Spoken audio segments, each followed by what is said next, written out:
Good evening, folks, and welcome to another episode of Cover One Football Weekly, live every Sunday at 7:15 p.m. Eastern. I'm one of your three hosts on this evening, Anthony Prohaska, joined by Mr. Kendall Mursky, and returning, Mr. Russell Brown, no longer obligated to, I don't want to say witness some heartbreaking losses, but then I'm not talking from the Detroit Lions, but your son's team, just some real rough ones these last couple of weeks, but he's playing well. But we're excited to have you back on the show. Welcome back. Yeah, man, I'm excited to be back. I think this is it for no more Sunday games unless there's a playoff game, but How's we'll that see looking? Yeah. How's playoffs looking? if we win next week, we're in.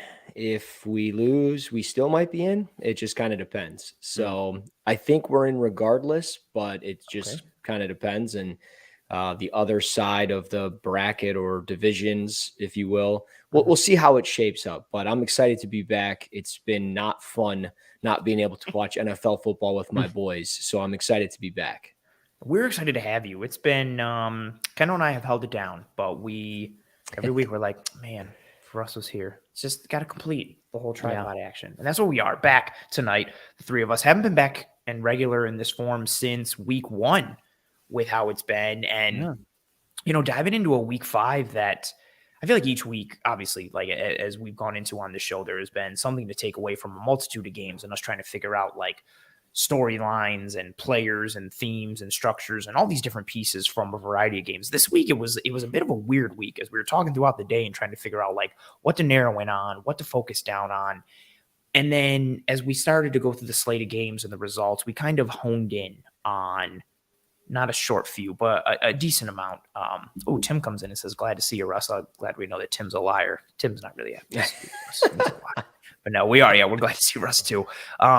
But yeah, as we kind of narrow down our scope and focus into this week's slate of games, we're going to lead off with Giants Packers and then shift to some discussion on the Minnesota Vikings and then shift our focus to the multitude of 3-2 teams that sit in the NFL. Last week, Kendall and I dove into the 2-2 teams and kind of did like a contenders and pretenders in terms of separating the field. Mm-hmm. But now so that field has kind of changed a bit. Now we've got 3-2 teams and we have to separate those and trying to figure out who's real, who's not, separate the real from the rhetoric, contenders, pretenders, so on and so forth, all of these multitudes of things. But as I mentioned, we will start with actually a pretty good game in London. Yeah. Like all jokes aside, like the London games have traditionally been not great. I don't know if it's the travel. I don't know if it's the time difference and the jet lag or the teams they pick. Usually it's always Jacksonville every year, but we get Giants Packers. I forgot about it again, and I woke up and I saw football highlights, and I was like, oh, this is cool. I forgot. And dove into it. Oh, man. Usually we focus on like one aspect in terms of these teams or these games, but I feel like both of these teams need to be talked about because the Giants are sitting here at 4-1. The Packers are sitting there at 3-2 now. Russ, we'll start with you since it's your, kind of re-debut after several weeks off. We'll start from the Packers side of things since, you're a Detroit guy and they rock in that NFC North. Sitting there at 3-2. Actually, ironically, last time you were on week 1, we talked about them losing to the Minnesota Vikings and talked about the breakdowns that they had and the limitations they had and what they could look like going forward, but us having kind of faith in them righting the ship. Where are you on this team right now after today's game? Offensively, defensively, where's your head's at? Because it seems like a lot of those limitations on offense and breakdowns on defense continued to happen in this game, and it's a recurring theme for them. It really is, and it's one of those things that I think happened far too late for them in the game. I mean, a lot of it started happening in the fourth quarter. Aaron Rodgers, I don't want to say he looks limited to a sense, but, we're talking about 250 yards potentially as like the max. It seems like as the threshold for him to pass on a weekly basis. And I think it's just because of the inexperience in that wide receiver room. It's very clear he's, still targeting Randall Cobb a ton. Allen Lazard seems to get plenty of targets, but there's just a lot of hit or miss with the wide receivers there. And you would think in a game like this, they would have been able to run the ball a little bit more effectively. And I think they just have to start figuring out that balance for them. There was a 3rd and 4 early in the game. I want to say sometime in the second quarter, and they ended up running the football and got the first down, no problem. Very next play, Randall Cobb catches the pass out to the flats, and he ends up getting a first down, almost a touchdown. They end up scoring on this drive, but it's figuring out that balance. I feel like there's times where there's 3rd and 4s and they pass it, and then there's 3rd and 4 and they run it. And it's like, dude, you have AJ Dillon, Aaron Jones. Those guys seem to be fine for 3 to 4 yards per carry. Stick to that run game at times and don't overcomplicate the process. And I think teams in the NFL, they just tend to do that far too often. So I think it's just one of those things where, you know, the Packers, the Packers playing a Giants team that's tough. And I mean, you got to give props to the Giants. I mean, they're not an easy win anymore. Brian Dable's got them going in the right direction. You can't just randomly fall into 4-1. You have to play to be 4-1, and they're 4-1. They're a decent 4-1 football team right now. Kendall, where are you on this Green Bay Packers team? Again, similar thought. You know, we haven't really dove into them too much since week 1. We'll be keeping an eye on them. They sit here at 3-2. I think this would, if you're a Packers fan or a Packers player, I think this was a game that no matter how much the Giants compete, you're thinking, okay, like we're coming out of this game. I don't care that it's in London. Like we're the better team. They're up 17-3 at one point. Right. Where's your head at when you're looking at this Packers team sitting there at 3-2 and also looking up in the division at the Minnesota Vikings, who they lost to badly in week 1? I mean, I do think it's a tale of both sides of the ball. I think both of them are contributing to this inconsistency. And like Russ said, I think the offense just, it looks different now. I mean, they don't have Devontae Adams, and they have a lot of younger guys that they're depending on to be contributors this year. And you see Aaron Rodgers, like Russ said, giving a lot of targets to the guys he knows. And you see, of course, Romeo Doubs getting in there a little bit and being that young guy that Rodgers is kind of leaning on out of the young guys, but it's still like you can tell he wants to hang with the vets and he wants to give those guys looks because he knows where they're going to be. He's comfortable with them, chemistry, all of that stuff. But also just from a scheme perspective, they have to scheme and manufacture up looks with RPOs and quick screens and stuff like that because they're not winning just with the personnel they have. I mean, obviously you can win things with Aaron Rodgers manipulating things in the RPO game or just maneuvering around the pocket and improvising, making a play. But it really elevates the offense when you have someone making a play at the wide receiver or any pass catcher position, really. So lacking that this year has definitely changed things for the offense. And like you said, 17-3 lead at one point, 10-point lead going into halftime. This is another time where that defense is just folded. And this is a defense coming into the season that had high expectations. Inconsistency has been the issue. They have the personnel. They have a bunch of playmakers and stars on that defense. But I mean, after the week 1 blunder versus the Vikings, giving up 24 points to a Bailey Zapp-led Patriots offense and then blowing a 10-point halftime lead to the Giants, it's inexcusable for the talent they have. And talent should reign supreme for the most part. And the Packers have stars, but those stars haven't been making plays, and especially against lesser talent, because the Giants have playmakers, but like they didn't even have Golladay going. They don't have Slayton going. Shepard's out. Shepard, exact. And then Tooney isn't playing. Wan'Dale Robinson isn't. All of these playmakers that they have aren't playing. Yet guys like, Daniel Bellinger and like David Sills are coming through and making plays against the Packers defense. So, well, and I'm glad you bring that up because I was going to actually bring that up myself. And I think, teams in the NFL, we can all agree, they all need that one game, that kind of punch in the mouth, kind of figure it out type of game. And this is one of those fair for the Packers, because when you look, as we mentioned, they're pass catchers, Aaron Rodgers relying on veterans rather than these young players. Darius Slayton's coming off of the street, basically, hasn't been playing in weeks, hasn't been making any type of impact, comes out for 6 receptions for 80 yards. Marcus Johnson, as you mentioned, Bellinger, Richie James kind of revitalizes his career with Daniel Jones. I mean, we're talking about Daniel Jones doing that, and a new head coach in Brian Dable, where, Matt LaFleur and his coordinators and his coaching staff, they have Aaron freaking Rodgers. Like, you have to take a look at this and go, oh, well, this is how they schemed up against us. we can do this in the same way against other teams or try to replicate it the best you can. And maybe you start seeing, 6 or 7 receptions for Lazard and 5 or 6 receptions for Dobbs and so on and so forth. So, I mean, we'll see how it goes, but they needed this. The Packers needed it for sure.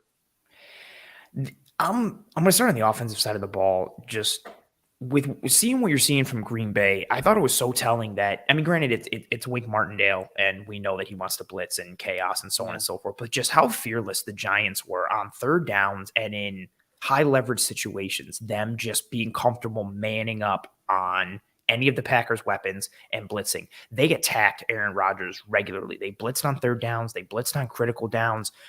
You see the last snap of the game on that 4th and 2 from the Giants 5 with 1:05 left, up 7. They go cover 0. Like, they're not scared at all. They were consistently mugging gaps and then either bringing that pressure or backing out. And you see this Packers offense, it's just tough for them to generate explosives in the passing game. They're either coming from the under center play action or it's from an Aaron Rodgers scramble and just making something happen because he's Aaron Rodgers. And so much of their offense just seems to be, Kendall, if you could pull up the chart from Next Gen Stats, boom, like this, you see the completions for Rodgers there in the green, and you see a couple past, 10 yards and a couple past 15. But when you see all the ones that are underneath 10, and then you watch the game and it makes complete sense. Like, they're just running like, slip screen, RPO, slants, slant flats, swing pass to the running back, check down. Like, it's just everything is underneath and condensed. And so much of their offense these last several years has been, we have arguably the best quarterback on earth. And I don't think it's arguable that they had the best wide receiver on the planet in Devontae Adams. Maybe it's more now if you're a Justin Jefferson guy or Cooper Kupp or Stephon Diggs or whatever have you.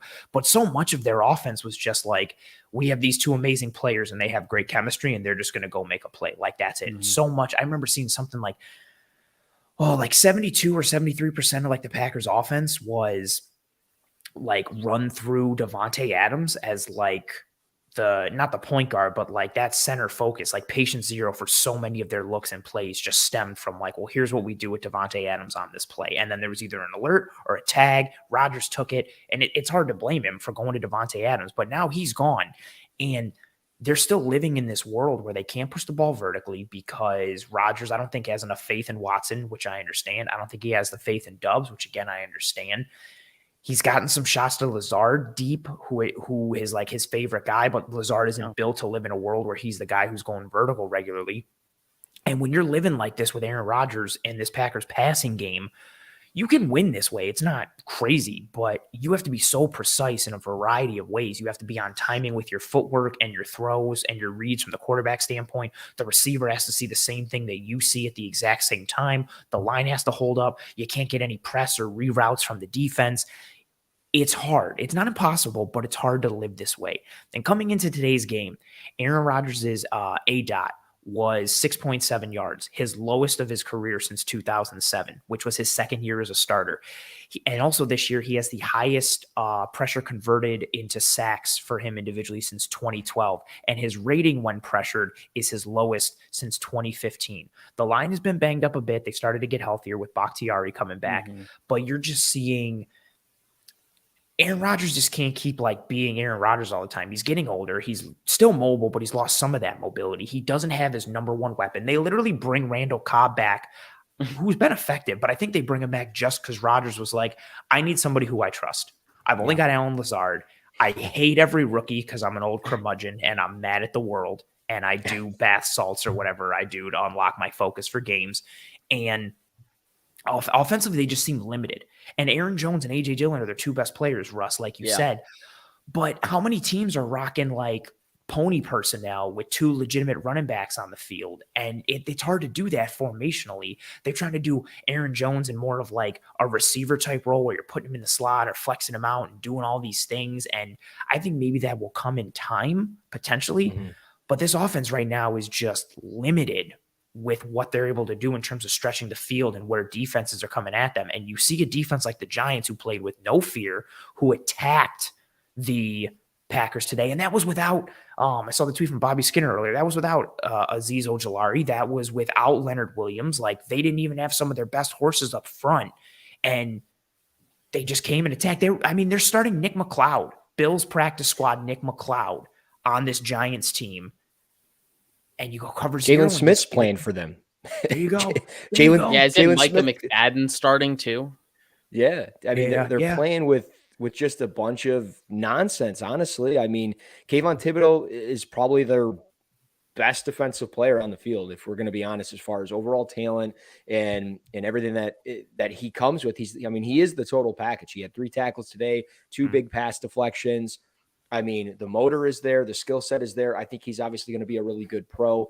But you mentioned all these names. We're looking at Julian Love, Adoree Jackson, Jalen Smith leading the team in tackles, Dexter Lawrence in the middle leading the team in defensive line in tackles. Like it's everybody, and it's the perfect when you like preach to high school kids or the youth teams or whatever, like doing your job. This is them. These guys are doing their job. Nobody's playing out of position all the time. They're not trying to do too much. It's a sum of the parts defense. Everybody just like works together. Right. They understand their limitations, and Martindale's putting the right personnel on the field. It feels like at almost all times. He's not gonna, he's not gonna be perfect all the time, but at the right times in big moments. And I think Tim, mentions this earlier. They flip the switch in the second half. They claw themselves back into the game, and I feel like out of the 3 games of Giants football I've watched this year, that's exactly who they are. And I think they're going to be a tough team to play against every single week, unless there's some type of like catastrophic injury. That's fair. And, let's switch the conversation there to the Giants. They came away from this game with the win, moved to 4-1 on the year. Real quality game, I thought, from Daniel Jones, especially in critical situations. The Giants were 6 of 11 on third down today, which is 54.5%, which is phenomenal. For reference, like the Bills coming into today led the entire NFL in third down conversion percentage at 55.77%. So the Giants finishing today at 54.5 in a game is absolutely tremendous. Daniel Jones, just whether it was with his legs or with his arms, just made big throws on third down, hitting Slayton a bunch, working the middle of the field. But again, I tie that into what we've seen from the Packers, just coverage breakdowns. You've got plays there. There's the one Saquon's lined up out wide and they're in spread 5 wide, nobody in the backfield, out of gun. Saquon just runs a little drag, and you can see Devondre Campbell sees him cross his face, and he calls out to Quay Walker, like, yo, come pick this up. But Quay Walker is carrying his man upfield, and Saquon just runs scot-free. Jones dumps it down to him. Saquon makes a man miss and turns it into an explosive play, which is, what Saquon is made for. You're just seeing these consistent communication breakdowns or these gaps in coverage, and especially in the middle of the field, and it's really starting to gouge them as a team. And you pair that with, Kendall, what you mentioned last week, against the Patriots team. Oh, Brian Hoyer's going to be the guy. Oh, Hoyer goes down. Cool. It's Bailey Zappi. Well, the Pats are going to have to run the ball. Everybody and their mother knows this. The Patriots run all over them. They rushed for 5.1 yards a carry versus Green Bay, just gouging them. And this defense that I think people had high expectations for hasn't shown up. The Giants took advantage of it today. Jones played well. Saquon Barkley coming into today, I mean, if you're talking about like a comeback story and like what he's been, Saquon Barkley leads all running backs coming into today in offensive snap rate at 88.1%. 88.1% of the time he's on the field. And when he's on the field, he's been clutch, whether it's with his legs in the run game, whether it's in the receiving game. Another day today with over 100 total scrimmage yards.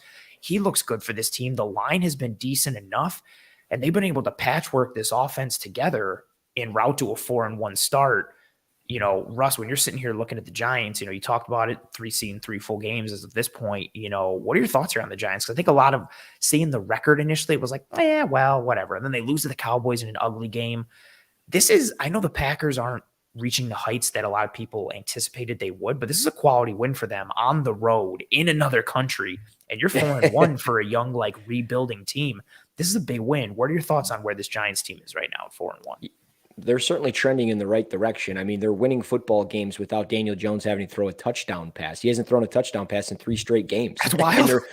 and they're 4-1, right? But like we mentioned, what Aaron Rodgers can do, a lot of play action, a lot of making throws on the run, extending beyond the pocket. Kind of the same thing with Daniel Jones. There's a lot of play action because you have to honor Saquon Barkley. And then there's a lot of rollout and him extending, and teams honor his legs at times because even though he's a gumpy 6'5" dude, he can run around and he does a good job. And the 230 yards rushing that he has on the year so far is damn near close to what he had last year, and he only played 11 games. He's 5 games in, 230 yards rushing.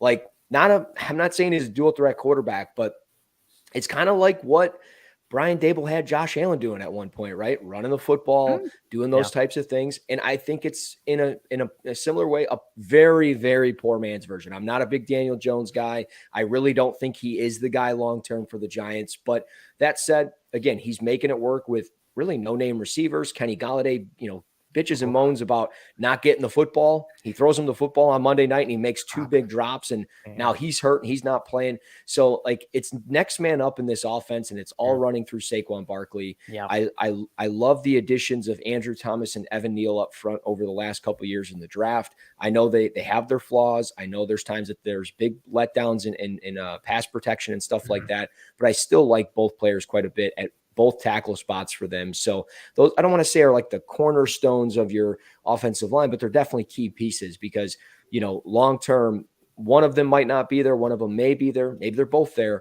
but that's what gets this offense going with Saquon Barkley. You need those big bodies up front, and it's a lot better than what they had, years back when it was absolutely, Nate Solder on a terrible contract, not healthy, the players that they had previously. So, I like this offense. I mean, it's not sexy, but it's enough to make games really intriguing, and it's a lot of fun betting it. And Saquon Barkley, NFL Comeback Player of the Year through 5 weeks, no doubt about it. Yeah, you've got 2 good offensive minds with Dable and then Kafka coming over from Kansas City. So you've got guys who know how to script things around players' strengths and design things and scheme guys open and take advantage of players' skill sets. And I'm in a similar boat with Daniel Jones. Like, I don't think he's the franchise guy. And I mean, I think the Giants also don't think that either, based on the fact that they declined his, 5th-year option. Although maybe it's Dable being like, I'm not married to this guy, so let's see what's up before I really put a ring on him. Maybe literally and figuratively. But he's got enough raw tools where you'd be like, okay, he's not a horrible decision maker. He's got a good enough arm. He's got legs and he's mobile. Let's keep moving the pocket. Let's change the launch point. Let's not let defenses, hone in on where they think he's going to be. Let's give him the option to, worst case scenario, nobody's open. Cool. Scramble for 3 yards and turn 1st and 10 into 2nd and 7. Let's just stay in manageable situations and then let this defense attack. Kendall, same thing as we continue, talking here about the Giants sitting there 4-1. Where are your thoughts? Like, do you think they are, because in the back end of this episode, we're going to talk about 3-2 teams and talking about them being contenders or pretenders, real or fake. Where are you on this Giants team? Do you think that, like, is this they're 4-1? Do you think they got a shot at being in the playoffs here? Like, is this a real team? I mean, I think they have a shot in the playoffs because, I mean, they still have another chance at the Cowboys, and I think that's ultimately who they're going to be fighting up against. To Cooper Rush is the best quarterback I've ever seen. Apparently, right? I don't know how they're still stealing wins. Anybody with Cooper as a first name and wearing the number 10 is just, I guess, like an amazing player destined for wins. Well, actually, not for the Rams this year. It's really turned against them. No. But I think the Giants have a chance. It's ultimately going to come down to them or the Cowboys. I think the Eagles are probably going to run away with it at this point. But, I mean, this scheme is really elevating a lot of the talent right now in New York, and I think there is still talent there. Obviously, they're kind of giving Saquon like the Christian McCaffrey treatment where the offense does run through him. Like you said, the snap share is at 88%. Like, that is really high for nowadays running backs who are usually in a committee and, and it's probably workload is managed. And if you think about it, like, he's also getting a ton of touches. So it's not like he's just on the field for 88. Like, he's on the field for 88. Contributing during those 88% of snaps. Yeah. So he's a big part of their offense. And ultimately, I do think that does help make things easier for Daniel Jones, because defenses have to respect that run game. And how much Brian Dable likes to utilize the RPO. I mean, really making a threat with the run action on that RPO is going to make the pass option that much more effective for Daniel Jones. And I mean, to Russ's point, I get the poor man's Josh Allen, but he's not wrong. Like, Dable used Jones on like 3rd and 4 QB designed runs. Yeah, there was the QB draw on that critical, 1 3rd and 4. Yeah, critical 3rd downs. He's like, yeah, we're gonna draw it up for our quarterback to use his legs. And I mean, you're right, Russ. Like, he's not a dude where you think, oh yeah, 3rd and 4, he's gonna get the tough yards. But He's big enough. He's fast enough. He's enough for all of it. Mhm. He can do it enough. He's sufficient sufficient. enough. Sufficient. You need a jersey that says sufficient. Yeah, I know, right? Just right on the back of it. I'll just get a Daniel Jones jersey and put over the back sufficient. Are like we that. secretly like a New York Giants like team here? Like we all are like in on the Giants. I feel like I mean, a every little show bit. we've done. Here's the one thing we haven't actually talked about.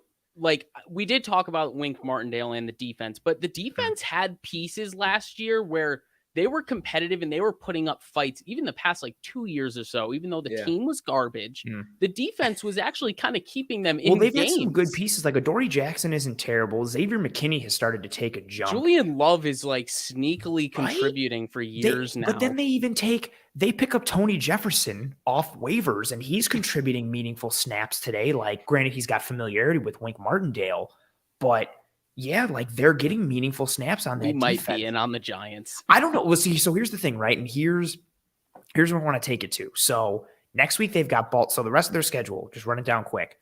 Baltimore, Jacksonville, Seattle, Houston, Detroit, Dallas, Washington, Philly, Washington, Minnesota, Indianapolis, Philadelphia. You can legitimately make a case that there is a legit, like a variety of wins in a different amount of ways versus, the opponents they have down the stretch. There were 5 games in for the Giants. They're 4-1. Kendall, I'm going to start with you. Giants make the playoffs, yes or no? Yes, because the NFC's weaker. Ooh. I think that's where they're going to get like the last spot just because it's a weaker conference. Russ, where are you at? Theoretically easier. That's fair. Yeah, I mean they're sitting in a good spot at 4-1. I mean, you look at this schedule, Ravens, if you want to chalk it up as an L, that's fine. Cowboys, maybe they lose that one because it's on the road there. Do they lose both games against the Eagles? Maybe that would be 5 losses. And then the Vikings, maybe. But other than that, like you're talking about an 11-6 team. That's good enough to and get this in the is playoffs. a team that just beat the Packers, where you're theoretically going through that schedule like, oh, they should lose this. They just beat the Packers, a team they should have lost to. So that's really the thing. If this team is going to play above their talent level, it's really tough to peg them. Yeah, it is super tough to peg them. I think that's very fair. I'm even looking at it right now, and I think Kendall's point is super key with what the NFC is. I mean, I don't know. You could be a wild card team at 9-8, like 10-7. 10-7 is probably a super. I mean, the good NFC South is going to be completely moot. Like whoever wins that at this point is going to be barely above 500. And it's going to be the Buccaneers, but I don't expect another team from the NFC South to make it. So you'll probably get 2 teams from the NFC North. The NFC West, I mean, I think the Niners are the realest team there, and Seattle is going to take some wins, but what are you getting out of the Rams? They look severely broken. And you're sitting here ahead of the pack. You're at 4-1. Yeah. Even if you're fake, right? There are enough games down the stretch that are winnable that all you need is 6 games out of the rest of your season to just get to 10 wins. And I think 10 wins get you to the playoffs in the NFC. I don't think that wins the East, but I mean, maybe it does if you steal a game from the Eagles and then with what their schedule looks like. Right. Yeah, I think the Giants, I'm not saying the Giants are a playoff team if they make the playoffs, if you know what I mean, but I think they have a very realistic shot to get into the playoffs. Well, and right now they're the 6th seed. They own the tiebreaker, obviously, over the Packers for the rest of the year because they beat them, which is huge. Yeah. And if Minnesota is legit and they stay kind of rolling the way that they are, the same with Philly, those are your top 2 seeds. You have Tampa, San Francisco. Then you throw in Dallas, the Giants, the Packers, and maybe the Rams. I think the Cardinals are broken. I think the Saints, they're trash. Yeah. Damn. They are. I mean, they just are. And the rest of the teams down the list are kind of garbage, like Bears, Falcons. Like, yeah, they'll compete. They'll probably cover spreads, but they're not like you can cover spreads, but you're not winning football games. So it doesn't matter. You know what's funny? We're sitting here Saturday, December 24th. So Saturday, 1 p.m. on Fox, Christmas Eve, Giants at Vikings. Could be very interesting for some moving and shaking if the Vikings come back down to earth, if they're both clamoring for a playoff spot in general. Now, do the Giants beat the Packers in Green Bay? I don't think so. Probably not. I don't think so. Fortunately, they were in London where the fans were screaming "F your cheese." Like that's pretty cool. Yeah. So I mean, it's a weird atmosphere out there across the pond. But we'll see. I don't think they're good enough to be a playoff team holistically, but I think they can get there. I think they'll get there and be a playoff team just based on their schedule and based on mathematically. The floor for offense and defense for this team has been raised. And the fact that they're sitting there at 4-1, that's good enough to just get the job done and move on forward. We talked about Giants, Vikings potentially down the stretch on Christmas Eve. And so I think that's an awesome segue towards the next team that we're going to talk about here. Russ, I'm going to lead it off with you again because you're a Detroit guy, an NFC North guy. No. Are the Minnesota Vikings for real? What are your thoughts? They escape. I'm going to legitimately say that. I'm not just saying it because you're here. They escape the Detroit Lions. They could have one. They could be sitting there at 3-2. Instead of being here at 4-1. They have a win today where they look dominant against the Bears and then let the Bears back in it, and then they're down to the Bears with about 9 minutes left in the fourth quarter. I feel like every year we have this conversation with the Minnesota Vikings in a variety of ways, but they got a new coaching staff, a new scheme. They're using players in different ways, a variety of things. Russ, will start with you. Are the Minnesota Vikings for real? Yeah, I mean, I think so. Kirk Cousins seems to be relatively comfortable in this offense. At 1:00. Yeah. No primetime Kurt. Yeah. No, we already know that. No primetime Kirk ever. I haven't looked at like their schedule. I'm about to.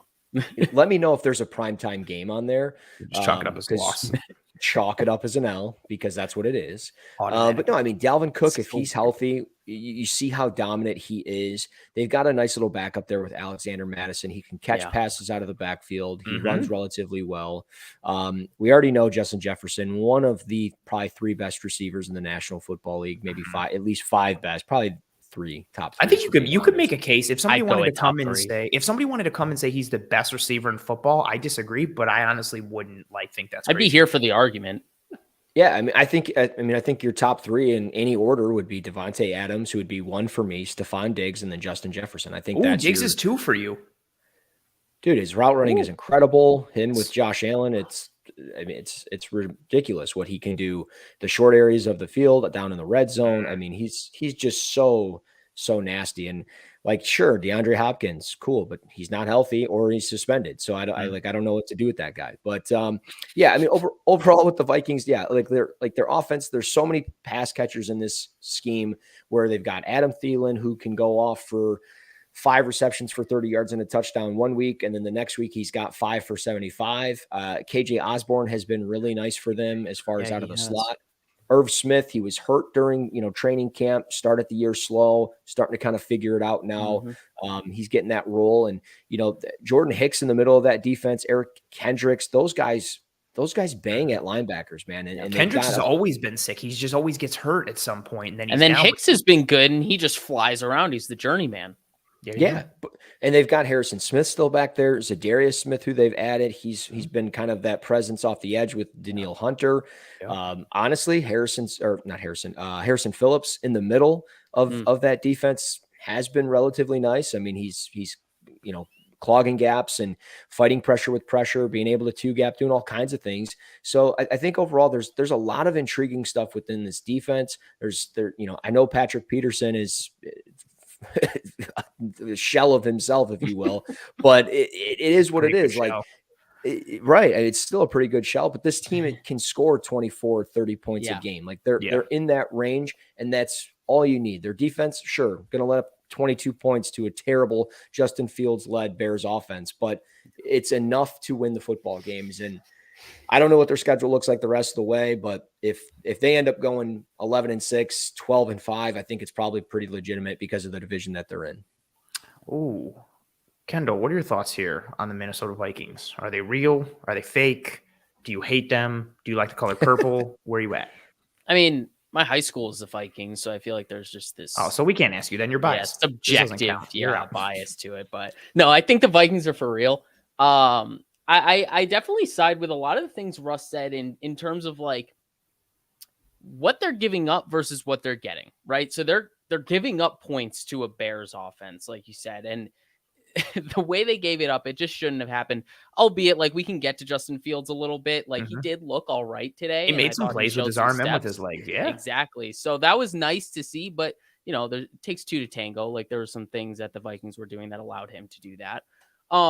But what I will say is that like this offense is very, very legit. And if they can put up points, if they can put up like upper 20s, lower 30s or above whatever, they're always going to be in games. And it's going to come down to that defense to kind of keep them ahead in those games. Because I mean, you look on offense, the playmakers like Irv Smith coming into the fold is massive. Kind of unfair. Giving another passing attack or option in that passing attack on top of Jefferson, Thielen, Osborne. On top of a really good running game with Dalvin Cook. With like Cook. they have a And then sick run game. Darisaw's coming into their own. They just drafted Ed Ingram. Bradbury's decent enough. Like O'Neal is fine. So like their offense should be moving week to week. And I get the, inconsistencies with prime times and all that stuff. But put that aside, their offense should be moving week to week. And then, you shift the focus to their defense. And I think, that defensive front is legit. And then you bring in those linebackers, and that front seven is theoretically legit in my eyes. And they're a group that should,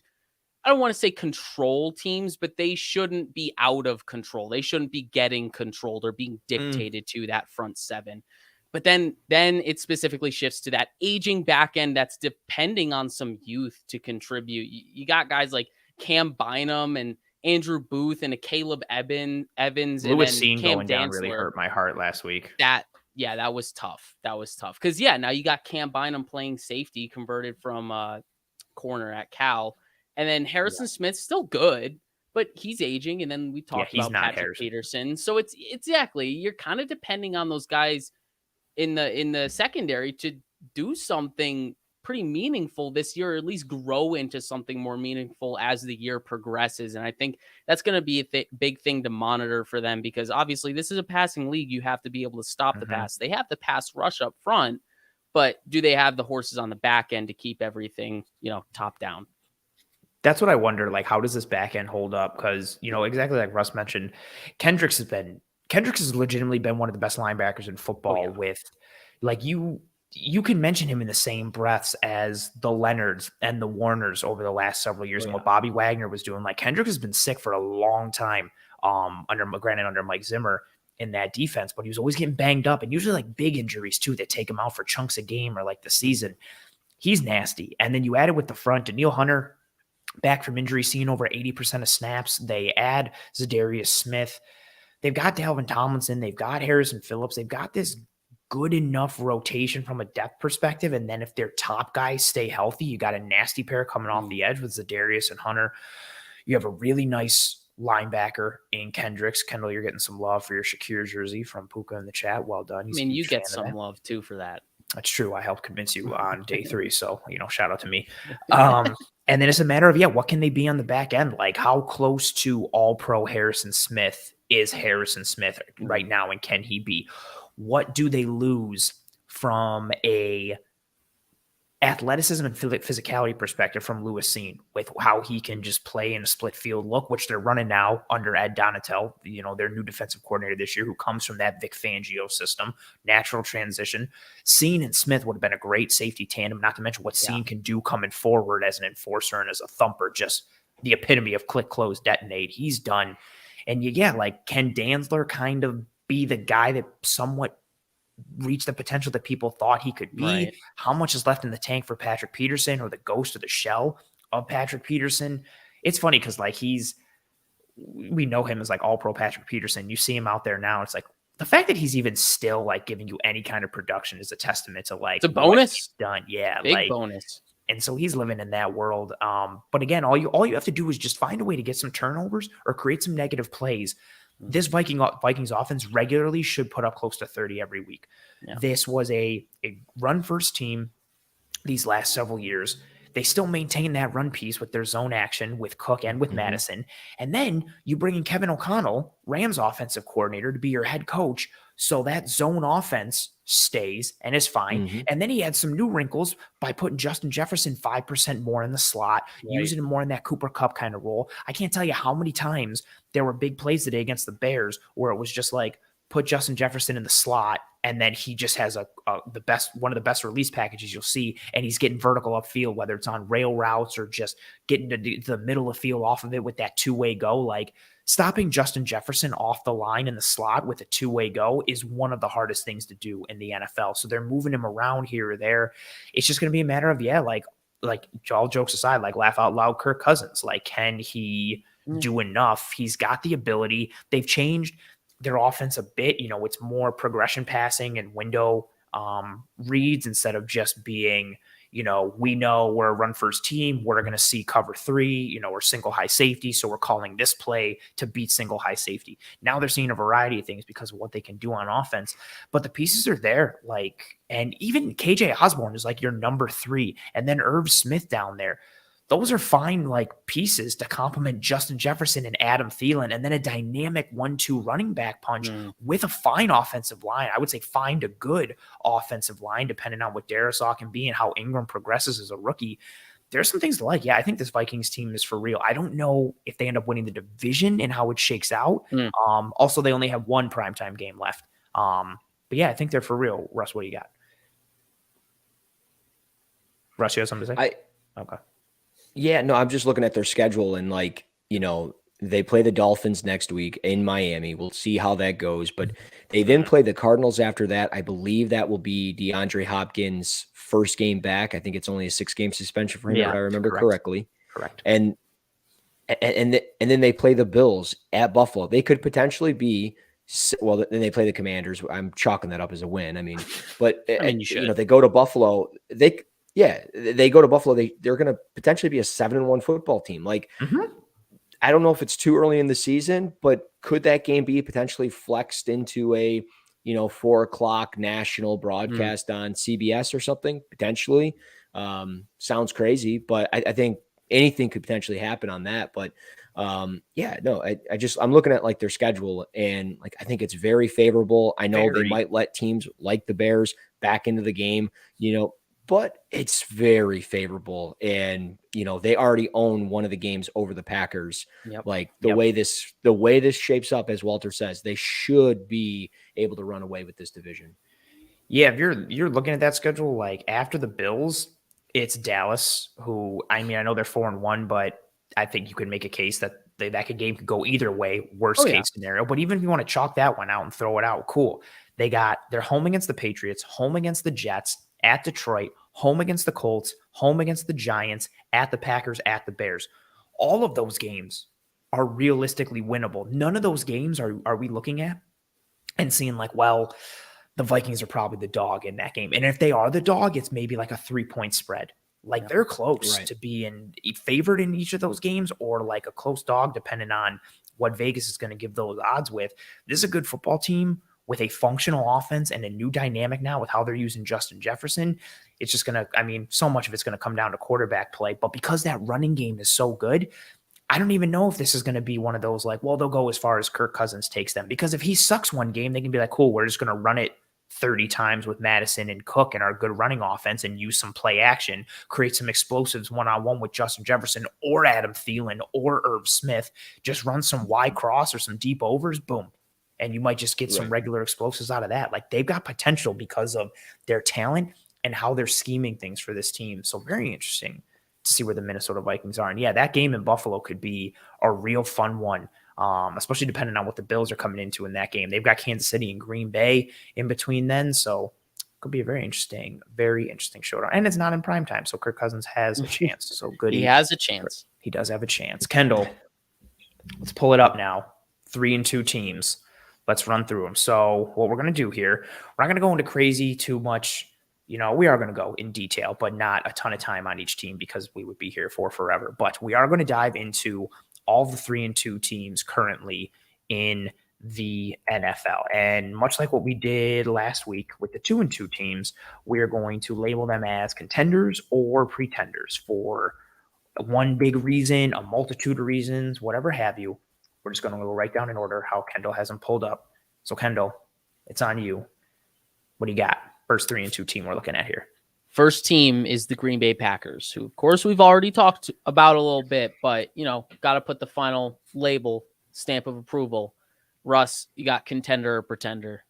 And let's do it for Green Bay because we've talked about them. Let's do it like this. Russ, does Green Bay make the playoffs? 2, are they a Super Bowl contender? Contender to make the playoffs. I don't think they're a Super Bowl contender, but I mean, it's a long season, but obviously they could find their groove, win 6 or 7 in a row going into the playoffs, and maybe they just become unbeatable. But I don't see that happening. But because of Aaron Rodgers, they are still a contender to get into the playoffs for sure. Mm-hmm. Kendall, what do you got? I got contender to get into the playoffs for sure. I mean, jury's out on the Super Bowl thing because, I'm never going to count this team out from a Super Bowl with Aaron Rodgers under center. Mm-hmm. It just doesn't seem smart to do that. And you look at the teams they have down the stretch, bunch of winnable games, but then you have games against, the Bills, the Cowboys, the Eagles, the Rams, and the Vikings. So that's what you could learn a lot about this team down the stretch once they're playing those teams where it's like, measuring stick game. What do they look like against playoff caliber teams? So that's why for me, jury's still out on the Super Bowl thing, but I do think still in contention, but I wouldn't call them contenders for the Super Bowl. It's tough. I think they are a contender for the playoffs. Same as you folks. I'm going to give them a contender for the Super Bowl just because not necessarily because of them, just because I don't really believe in anybody in the NFC aside from the Eagles. Like it really is. Like if you told me, if we're sitting here at the end of the year and we're talking football in March or April or whatever, and the Eagles came out of the NFC, I'd be like, okay. If you told me the Buccaneers came out, I'd be like, okay. If you told me the Packers came out or the Vikings came out, like there's a multitude of teams. So I would be like, okay, I guess that makes sense. If the Niners came out, like there's so many, you can make a case legitimately, like not even just to like bullshit. You can legitimately make a case for like 5 to 6 teams in the NFC. Mm-hmm. And I think the Packers are in that contention, mainly like what Russ said. You got Aaron Rodgers. All they have to do is figure a couple things out on offense. Who knows? Maybe Odell Beckham goes to Green Bay and all of a sudden that's another receiver piece. Yeah. I'm just throwing out like random changes things though. Could. But even if you just stay within themselves, every week is more opportunity for him to build chemistry and rapport with Dubs and Watson. And if he just does that with at least one of them, let alone both, the vertical presence comes back to this offense a little bit. I think the defense will right the ship a little, although I am concerned at their ability to fit the run from their defensive structure. Quay Walker, super athletic, but he's not functioning holistically well at this time. Him and Devondre Campbell, their communication's not great. They want to live in this too high light box kind of world, but they're fitting the run in ways that they're having like those 5-man fronts, but they don't have the horses up front to like run and live in that world. I'm very interested to see what happens when they play the Bills because the Bills cannot run the ball really. And I'm interested to see if the Bills run it on them because after what the Patriots did, I feel like it just screams run at this front, run at this front, run at this front. If they can't fix that, you're going into the playoffs and you're going to have to see one of the Niners or the Eagles or the Vikings, and all 3 of those teams can run the ball. They're going to get exposed. Yes. So I think they have a chance to right the ship. I'm going to put them in the contender category for both just because I don't believe enough holistically in the rest of the NFC, but they have their work cut out for them because they have to fix several pieces, especially on defense. That's fair. All right. Next team, kind of another enigmatic team with a lot of talent, the Chargers. 3-2. Oh, you're going to start with this one because your boy, Justin Herbert. Yeah, you got to start with your guy, your ride or die. Okay. I think the Chargers are contenders for the playoffs. Okay. I can't call them contenders for the Super Bowl right now. Okay. They're playing down to their opponent's level far too much. They're making every game more difficult than it has to be. And the caveat to throw in there, of course, is the fact that they haven't been fully healthy. And they still aren't. They're getting less healthy, obviously, as games are being played.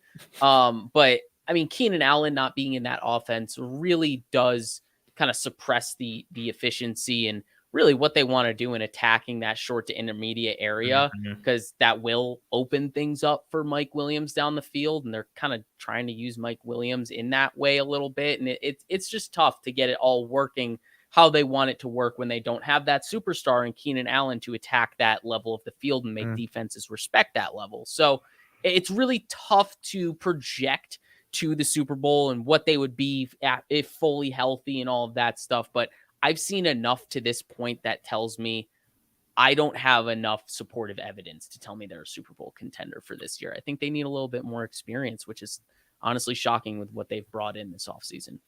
Interesting. Russ, where are you at on the Chargers? Man, I wish I could sit here. Deep sigh.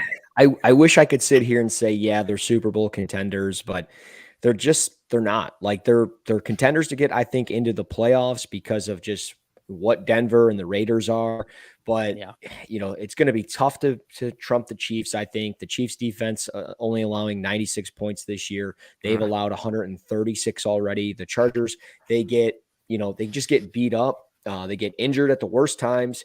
And Keenan Allen's been in and out of the lineup, and Mike Williams has been balling, but Herbert's still battling through that injury. Is that going to be something that lingers all year? I don't know. Right. But the injuries up front have already kind of started happening on the offensive line. So it's a long season. Anything can obviously happen, kind of similar to the Packers, right? Like, if they go on a roll, maybe they figure it out. There's a lot of talent there. But, we're not even into the Joey Bosa getting hurt type deal like he tends to do. So it sucks. But it's just one of those things. I think that they can easily win between 9 and 11 games and definitely get in. But they're going to get a tough draw. And I don't know. Can the offense click late in the year? We'll see what happens. But I think they're enough to get into the playoffs, though. I'm really frustrated with the Chargers, and like all of us are. I guess a bunch of it does stem from the injuries.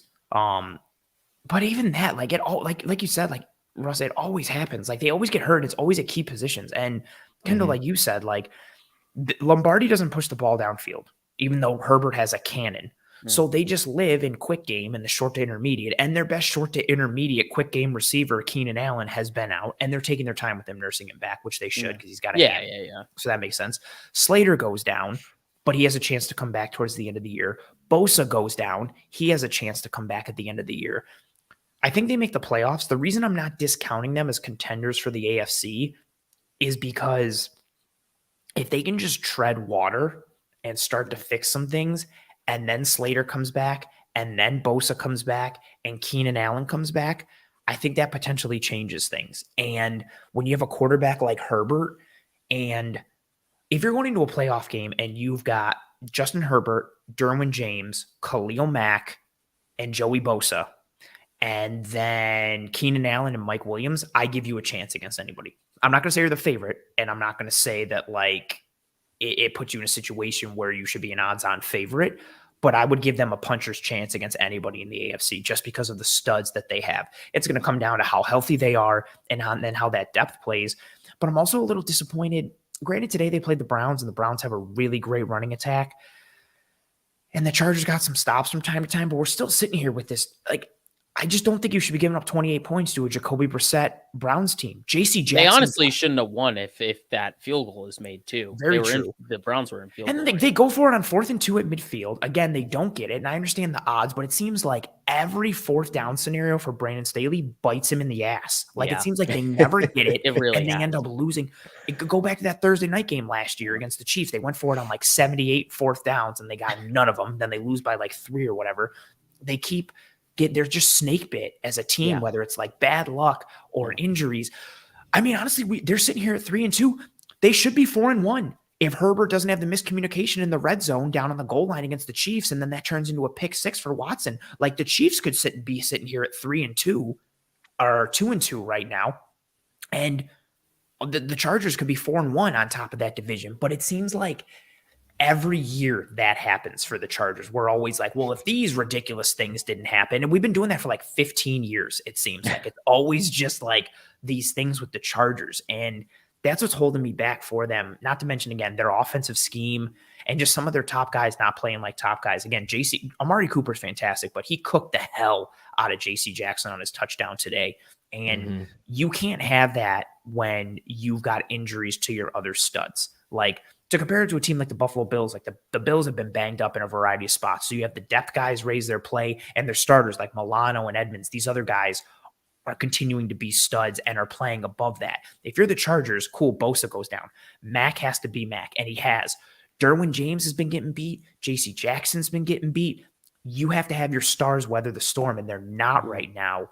And then again, you're compared to the other side where Herbert is playing with like a destroyed chest cavity and ribs, and he's still crushing it, but your healthier studs on defense aren't bringing it. It was just something weird in the water, and it was in San Diego. It came with them to LA. I feel like they're a snake bit team. I think they have a ton of talent, which will make me not count them out. but I can't give my heart to them because I just feel like they're going to take it and stomp on it or inject a needle into it wrong and cost me my career like it did Tyrod. To your point, they do have very easy next 3 games against the Broncos, Seahawks, and Falcons. All 3 are winnable. And like you said, if they can hang on while they're healing up and recovering, it probably would go a long way down the stretch. So there's so many questions with like health, but also scheme and structure. Like I don't know. I don't get it. And also, like, I could see them legitimately, even though the Broncos are a joke, like, let's ride. I could see them losing to the Broncos next week. Like, if the Broncos beat them, I wouldn't be, like, shocked. Actually, I might be. I would They're be. both bad. I would be. I really Broncos would. look like a dumpster fire. Russ's shoulder is hurt. Like, it's just all. Dude, he's a mess. He is a huge mess. And he's a code switcher, too. He's mad weird. This man. Wild times. All right, moving on to AFC East teams. We got the Dolphins first at 3-2. Who wants them? I'll go first. I don't know what the quarterback situation is. Like, I don't know what happens in the game today if Teddy Bridgewater stays in. I don't know what this team looks like if it's more Tua. I'll tell you this. I thought Baltimore lost that game to Miami more than Miami won it. Yes, Miami made some plays, but Baltimore switched off. I thought the Bills were the better team in Miami in week 3, and there was just a multitude of variables that did not go in their favor. But they've got Tyreek Hill. They've got Jalen Waddle. I think this team makes the playoffs. I don't think they're a Super Bowl contender. The defense really let me down today as like a football fan. Like I know Bridgewater goes down and you're playing Skyler whatever, and then Tyreek Hill goes down and Armstead goes down. and then Tyreek Hill goes down and Teron Armstead goes down. But like this defense came in against Buffalo and had a terrific game plan. Like the execution on the field, the game plan coming into it schematically, structurally, it was beautiful with how they attacked this Bills defense. And then they come in and you're blowing coverages and leaving Breece Hall wide open. You're getting gashed in the run. Zach Wilson's beating you in a variety of ways. Like I understand the struggles on offense for Miami today. I felt let down by this defense and what they could be. And again, they put in a good defensive effort against the Bengals and easily could have won that game as well with Tua going down in the midst of it. I think they're a contender for a playoff spot. I don't believe in them as a contender for a Super Bowl this time. I agree with you on that point. I think a lot for me still rides on Tua's health. I think if Tua's in, like I do believe in this team to contend for, be in the playoffs, like comfortably be in the playoffs and win a game. Yeah. But I don't know if I don't really see Super Bowl for them. I think they still have to grow and get that experience. And obviously, the injuries right now are severely holding them back. Armstead going out, Hill leaving in a boot, like all that stuff. And that's par for the course for Armstead. He's missed time the last several years. And so there's a chance that like anytime you have him, like he could be banged up for multiple games or be out for multiple games, which is huge because their line is not good. No, it's not. They need him to anchor things down. So this team can clearly move the football. This defense clearly has some pieces, specifically on the front. I really like their front, but I think there's a lot of variables right now in Miami, and it's really tough to forecast. But I think the pieces they have in-house should theoretically contend for the playoffs. It's just, will you stay healthy? Will things kind of domino effect in the right way for them to get in there and hopefully win a game and get some more experience in the playoffs? Russ, what say you? Well, I can't wait to listen to WFAN, The Fan in New York tomorrow morning, so I can listen to Jets fans all day. Talk 3-2, baby, second in the division. Yeah, I just can't wait for that. It's going to be awesome. No, I'm with you guys. Miami's just in shambles. They're injured. Everybody's hurt.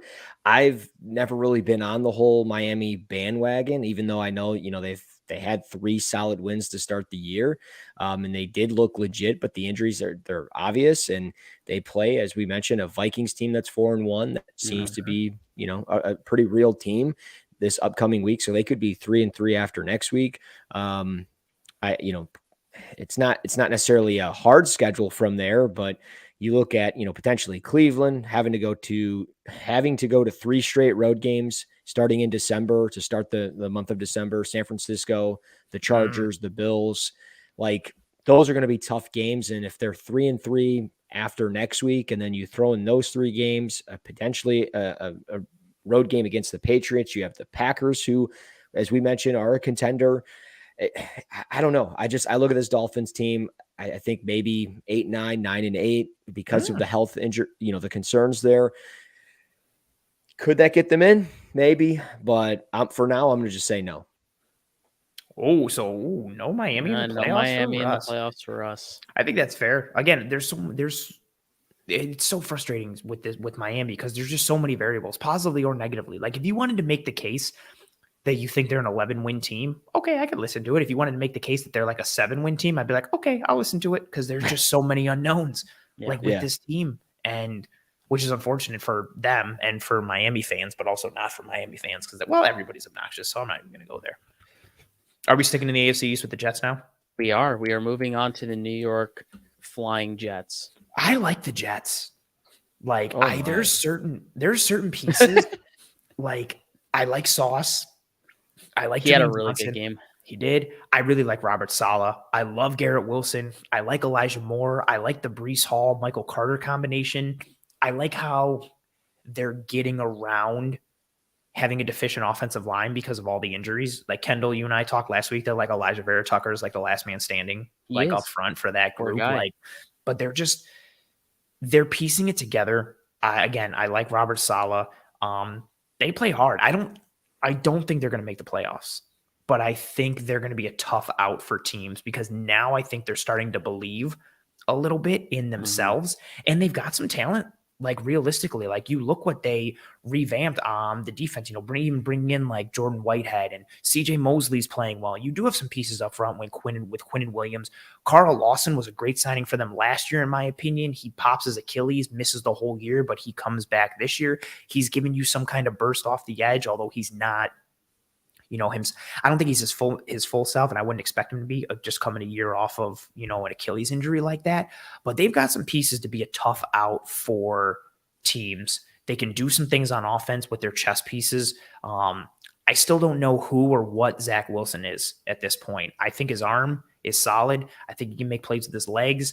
I thought his processing improved as the year went on last year. I'm still not holistically on board with them. I don't think they're a contender either way, but I would not be surprised if they took some more games from some teams in like a variety of ways going down the stretch. Like you look at their schedule and they've got Green Bay, Denver, New England, the Bills. Like if you're looking at the teams who are good, quote unquote, down the stretch, like if they beat Green Bay in week 6, I wouldn't be completely shocked. If they took one from Minnesota somehow, I wouldn't be completely shocked. Am I thinking they're going to win that game?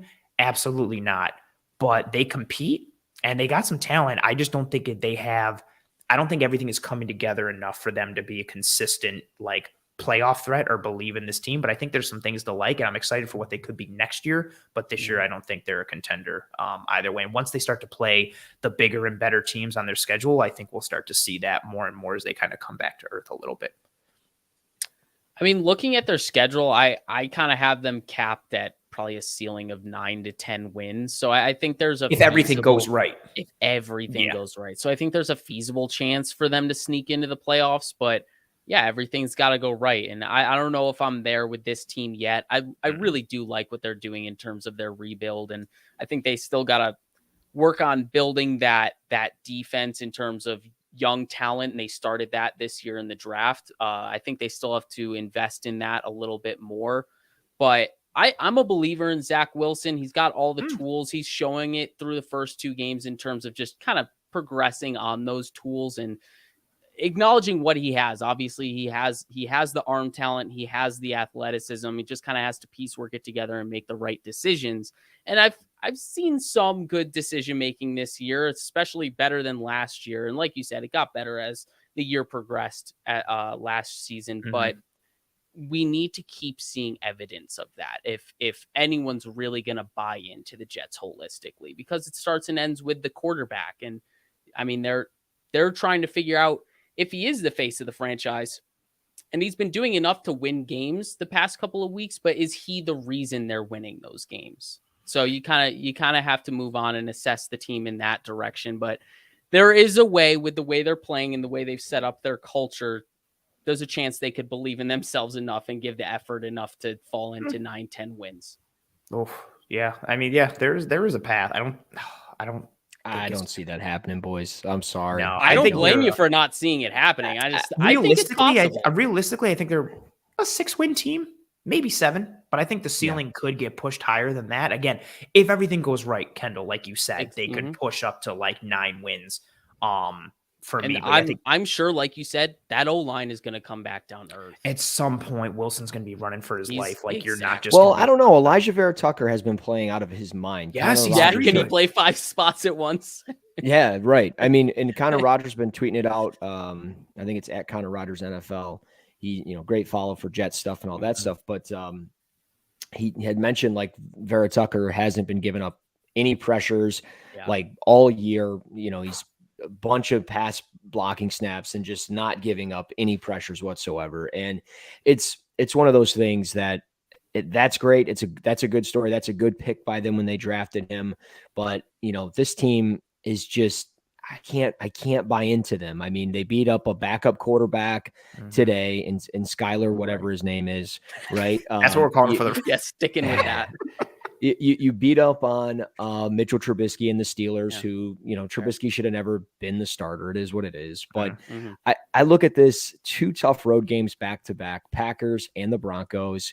You play the Patriots, the Bills, go to New England, you go to Minnesota, you go to the Bills, you end the year at Miami, who we have all said, probably a potential playoff team. You go to Seattle. Seattle's not a tough or not an easy environment to play in. No. And at that point in the year, the Jets will be who they are at that point in the year. And you mentioned 6 or 7 wins.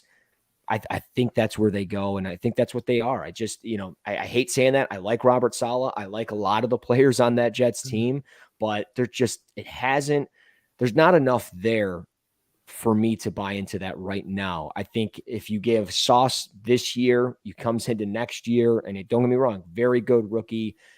They figure out what's going on with Quinnen Williams. Is he going to be somebody that's going to be there long term? Right. Is that going to be the guy that they fully invest in? Is Zach Wilson the guy? I think they will figure out all that stuff this upcoming year. And then obviously finding themselves a true left tackle, because Mekhi Becton's not the guy, as we know. He's done. So I think there's too much there. It's still very early in the year, but I'm saying no. I'm out on the Jets. I can't. Next week will be a cool litmus test for them. I'm interested to see how they play in Green Bay against a Green Bay team that I think is going to be pissed off with how they lost this week. It'll be 31-13.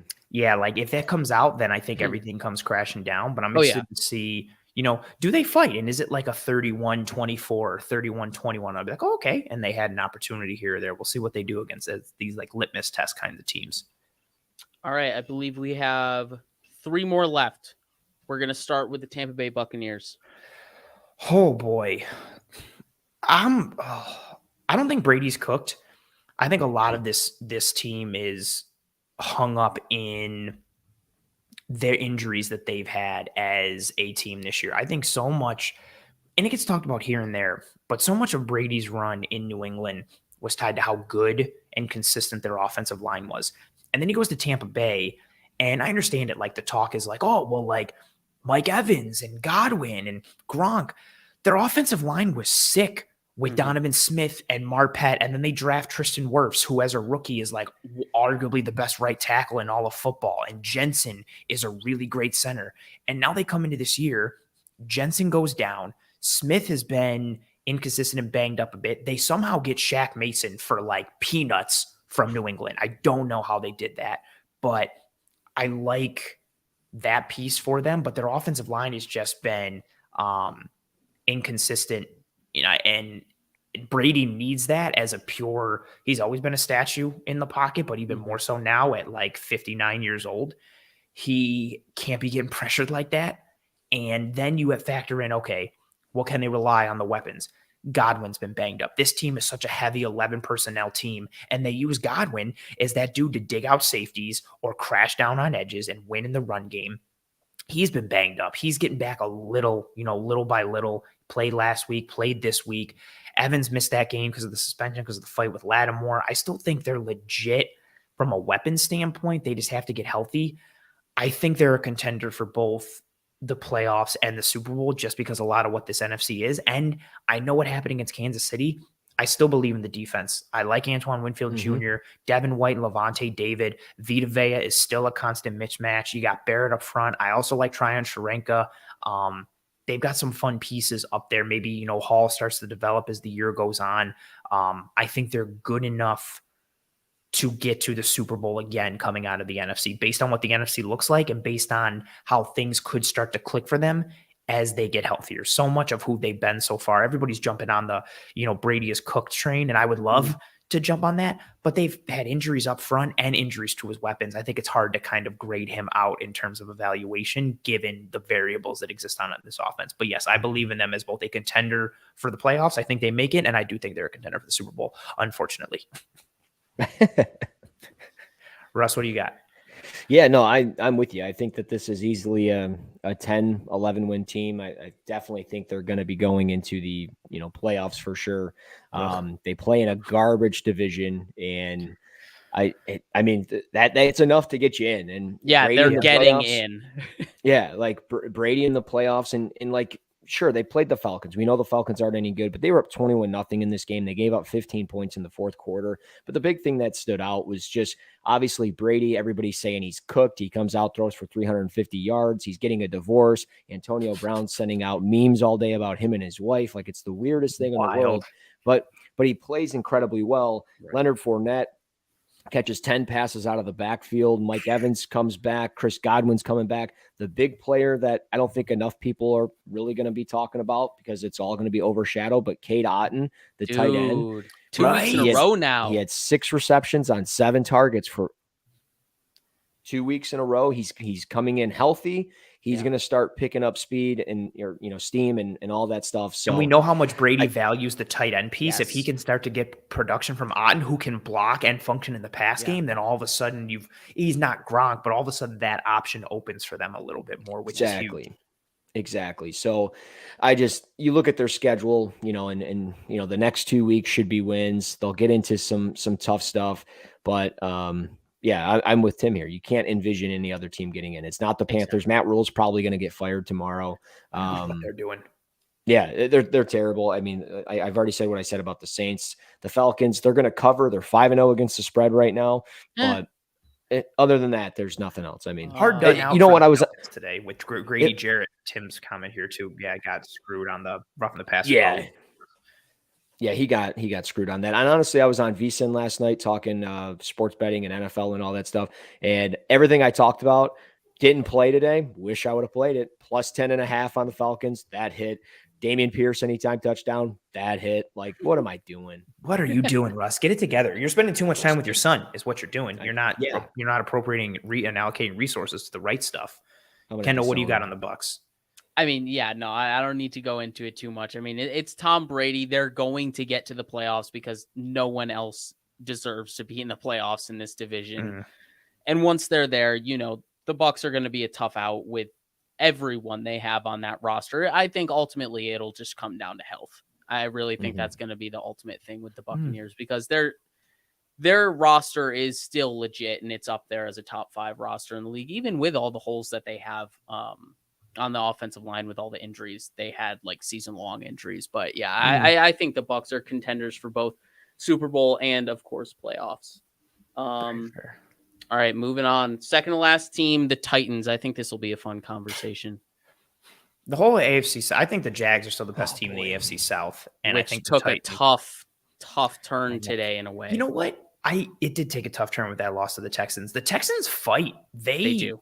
Another Falcons team of the AFC. Yeah, Lovie Smith has that team playing hard. They got some fun pieces on defense, but the Jags really shot themselves in the foot today. Another red zone turnover for Lawrence, this time picked by my corner one coming into this year. Russ's corner one had a pick in Sauce Gardner. My corner one, Derek Stingley, had a pick today as well.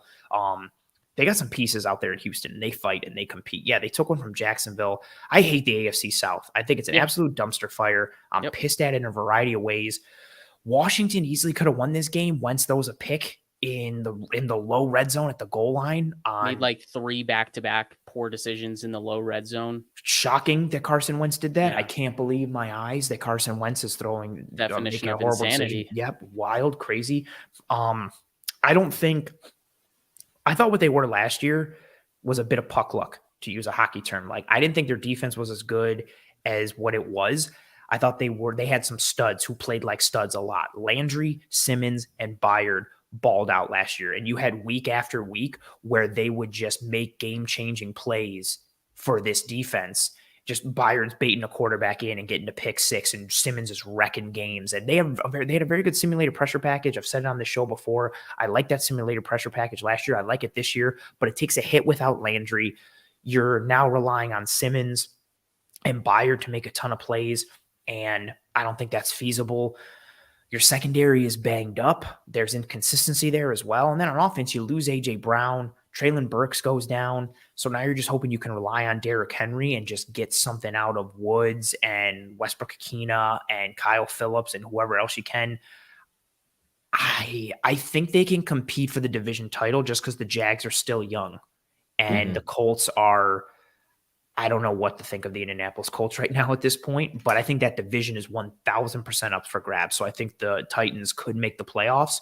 I don't believe in them. But I think they're similar in, actually, I think the Giants are a better football team, but I was going to say like similar to what I said for the Giants, but I think the Giants are better. I think the Titans could be a playoff team from a record standpoint and getting in, but I don't think they're like a playoff team. I don't think they're good enough to be in the playoffs, but I think they have a chance to get there because their division is chaos. Yeah. Russ, what do you got? Yeah, man. Oh. That's it. Nothing else. That's it. Russ, what do you think of the Titans? Oh, man. I mean, God, like they have a window, right? Like we already know they have a pretty small window to make a run at this thing. And it's kind of been that way for the last 2 or 3 years.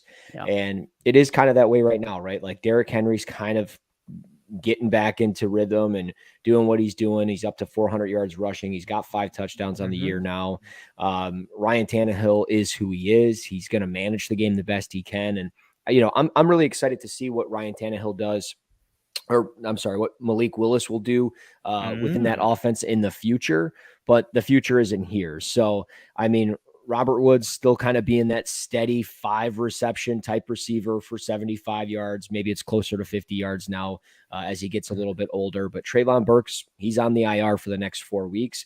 We'll kind of see what they do with this schedule over that 4-week span. Obviously, they win a game against, I think, a bad Washington team. They beat a bad Indy team. They beat a bad Vegas team. They get Indy now, or they get their bye week, then they get Indy. They go on the road to Houston and Kansas City. Those are not going to be easy games by any means. They have Green Bay on Thursday night. They have to go to Philly. They've got Cincinnati in there. They end the year at Jacksonville. And as we talk about Jacksonville, and one of the things that I look at Jacksonville and I see, you know, a plus 31 point differential, which is really good. I mean, the Bills are plus 91. If anybody wants to, you know, laugh at that, I just tweeted that out because I think that's hilarious just to show how good that they are. But, I mean, you look at the Jaguars, the defense is playing well. The Titans defense is not. They've allowed 118 points this year. I just, like, are they an 8-9 win football team? Maybe. Like, they're going to be in the middle of the road. They're going to compete. But as we talk about Jacksonville, I think that last game of the year at Jacksonville could be the one that kind of determines who wins the AFC South. And it could be Jacksonville. Very fair. Yeah, they've got That would 2. be awesome. I mean, they play Jacksonville in week 14 and then again in week 18. So that'll be very interesting as we go down the stretch there. Kendall, what are your thoughts on the stupid Titans?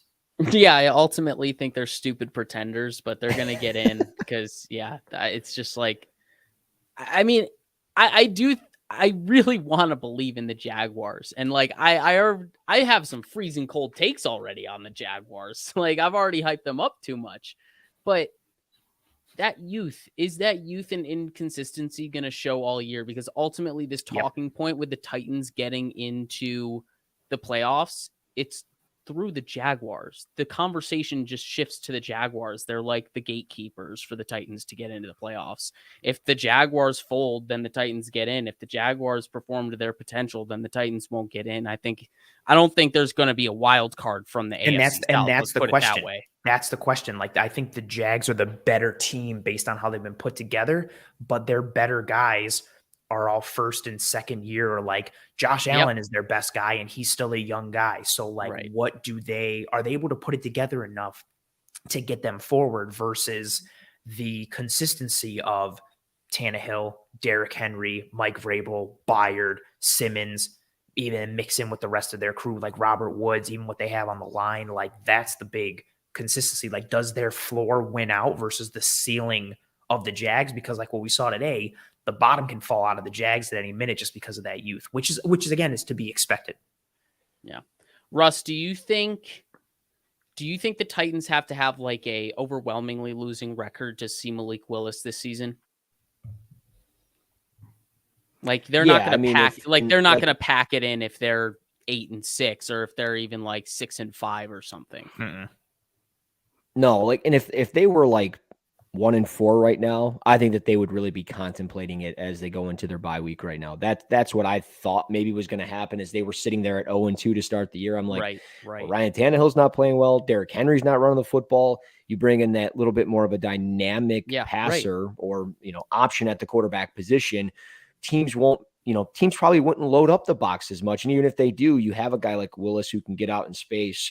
Burks could be available underneath or deep down the field, and Woods would be available underneath. And they didn't have to do that yet. Could they, if things go south where they lose, 3 or 4 off the bye, like, could they potentially be, let's see, 1, 2, 3, if they lose 4 out of their next 5, maybe. I think that's a legitimate thing, where they're 4-6 or something like that, 4-7. They might make that move at that point. But if they're, if they're 7-7 or 7-5 or 8-6, probably not. But maybe.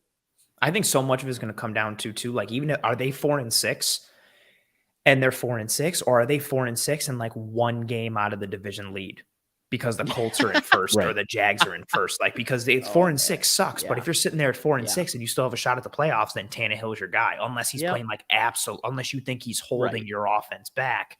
And if that's the case, I think that's a whole different conversation. But yeah, it's so murky for Tennessee in a variety of ways. And it's so frustrating from an evaluation standpoint. 100%. All right, moving on to our last team. We got the San Francisco 49ers. Contender. Big time, huge contender to me for both. It's weird that Trey Lance goes down and the backup quarterback is the guy who led them to the NFC Championship last year. Probably should have led them to the Super Bowl if Jaquiski Tartt makes that interception. Probably, again, I'm saying a lot of probablys and caveats, but probably should have won the Super Bowl against the Chiefs if the Niners don't get beat on 3rd and 22 by the play that the Chiefs run over and over and over again. I think this team, they've been banged up. Kittle has missed time. Lance goes down. Trent Williams is out. They lose Elijah Mitchell. They've got all these injuries. Nick Bosa went down today. And Kinlaw. I mean, let's be honest. It doesn't matter what running back is starting. No, you just throw him in there. It could be Tyrion Price. It could be Jeff Wilson. It was Mostert before that. It was Breida before that. Like, whoever you Tevin Coleman's back. He had a sick catch today up the sideline today. Juszczyk is a unicorn. And then on defense, they're banged up. Jimmy Ward left the game today after being his first game back. But I just really like this team. On defense, they play football like I imagine Velociraptors would play football if they played football. They're angry, they're mean, they're violent, they're nasty. They flow to the football with bad intentions. Every single player on that defense is click, close, detonate. And then you look at, they live in this too high world like so many teams do. But like so many teams are moving more towards the gap and a half way of life. They're not. They're still one gap. We're going forward and we're attacking. They create negative plays in the backfield, whether it's sacks or whether it's tackles for loss. You've got arguably the best off-ball linebacker in football in Fred Warner. You've got a very competent secondary. I like what Charvarius Ward has added. You got somebody who can, play that meg coverage and lock that single receiver side down to the field if you're going quarters versus trips. He also can play man. He's physical. He's got some size to him. Once Ward comes back into the fold, I think that works a little bit. You've got Greenlaw. You've got dude whose name How about Hufanga, the safety? Bro, Hufanga's making He's plays. Having a season. When he jumped that Stafford bubble and pick six that, like, they've just got players coming out of the woodwork in a variety of ways. And then it's not sexy on offense because they run the ball and then it's Jimmy Garoppolo and people make jokes and it's just play action and yada, yada. But he makes this team go and it works. And it's also easier when you can just put the ball into Deebo Samuel or Brandon Ayuk's hands, or Jawan Jennings like has really good games, and Kittle's starting to get healthy. I think you could make a case that right now the Eagles, they're sitting there at 5-0. I think if you wanted to make a case that the 49ers are the best team in the NFC, I would not scoff at that remark. I think this is a very good football team. I think they are a contender in both the playoff sense of the word and the Super Bowl sense of the word. And it's just to see them, I know Al-Shaair went on IR, but just the fact that they can live in 3 linebacker sets with him, Warner, and Greenlaw and not be outgunned against the pass when teams go trips is just wild. And they've got so many Raptors on that defense. Yeah, like I really like this team in a variety of ways. I understand where the Eagles are. They might be especially if they're healthy, I think they might be the best team in the NFC. Yeah, I mean, I think the Eagles are the best team in the NFC for sure, but, the 49ers are a fun team, kind of a gritty team, next man up mentality. No matter who's going down in the backfield, we've seen it year in and year out, whether it was Raheem Mostert or now it's Jeff Wilson Jr., no matter who it is, it's very next man up in this zone running offense that they like to have. And, George Kittle coming back from injury, he's kind of slow into his recovery, but he'll get going. Jimmy G runs the offense the way it's supposed to be ran, kind of like Ryan Tannehill does for the Titans in a sense. But I think this team's just a little bit more versatile offensively than the Titans, and definitely defensively, as we mentioned, all these players. And they've got the player that leads the NFL in sacks through 4 or 5 games of the year, and that's Nick Bosa with 6. So, they are. And he missed the entire second half today. Yeah, hopefully he's okay. And he's still sitting there at the top. Yeah, it's just Deebo, Dre Greenlaw, Hufanga, Jeff Wilson, Deebo. There's so much to take with this offense. There's a lot. And I mean, it would not surprise me if the NFC Championship game was the Eagles and the 49ers. It really wouldn't. And I think they're a legit team. And I think they are, out of all these teams that we've been talking about, I think they are a legit Super Bowl contender. If we got an Eagles 49ers NFC Championship, I would demand that the Eagles wear the Randall Cunningham Eagle uniforms, because that would be an elite uniform matchup. You got the old school Niners unis against that Eagle green. Yeah. Ooh, give me that. I demand that it's on Amazon Prime so we can see the All-22 live as it's happening. Every game should be on there. I don't know how Amazon did that out of the gate, and I can't get that for regular football. It's infuriating. Yes, that Jeff All-22. Bezos, baby. Oh, send me to that Prime world. Kendall, what do you got on the 49ers? No, I'm with you guys. I think, honestly, of all of these teams, maybe outside the Packers, this is probably the most contending team. I think that we've talked about at 3-2. I could be missing one. For a Super Bowl? Yeah. I think that for sure. So I'm very much in on this team. Yeah, like you said, it's interesting that it's now the backup quarterback that gives them the best chance. But yeah, I mean, he manages the game how Shanahan wants the game managed. And I get that, the idea of what you're leaving on the table with the improvisational ability and adding legs to what your quarterback can do is fun. But, sometimes it isn't exactly what you theorize it to be. And I think what they have in that offense with Garoppolo, it runs just fine. And sure, there are some missed opportunities here and there with, sprinkling a little bit more athleticism onto Garoppolo. But I don't know. It feels like you're just kind of grasping at straws, and you're just you're getting really picky over something that's already a really good product. So I really like this 49ers team overall. Yeah, we talked about the defensive pieces. They just keep coming in bunches. I hope we see some Ambry Thomas. I was a big Ambry Thomas guy a few years back, so I hope we see him on the outside, because I feel like they've been shuffling around a lot in the secondary the past. They've been banged years. up, Exactly. Even this year too. Mosley's been banged up, and I think he's done. I think he had an ACL tear. Oh, he had that pick 6 earlier. That's so demoralizing for that defense. But yeah, they just seem to be whoever goes out, they just replace them, and they just flow through angrier and meaner and nastier. Yeah, this is a well-coached football team in a variety of ways. I mean, how I watched D'Amico Ryans on the sideline, and it makes me want to suit up and go play. He's just awesome. Seems like such an awesome coach to play for. And how lucky, you're the 49ers, right? You have this sick defense under Robert Saleh. He leaves, and you're like, that's cool. We're just going to replace him with D'Amico Ryans. And you got the horses with it. They're a really fun team. in terms of what they can do. And yeah, that's a quality unit. I'm very interested to see what they go forward as, because I think a lot of people, it's just Jimmy G jokes. And I get it. He has his limitations. We know that. But he's really good at just getting the ball into Deebo Samuel and Brandon Ayuk's hands and then letting them go do things. Right. And I feel like that makes it seem like, well, anybody can do that. But apparently not, because Trey Lance struggled with that at times. Granted, the sample size is extremely, extremely, extremely small. But there's a reason they kept Jimmy G. There's a reason Shanahan wasn't like, you know what, fine, cool, whatever, we'll get rid of him for a 6th-round pick or just release him. There's a reason he stayed on. And I don't necessarily think it was to hedge bets in case Lance got hurt. Shanahan even said it, he knew how good of a player Jimmy G was. I wanted to keep him on for that. And I think that's very fair. And that does I have a trick question for you guys.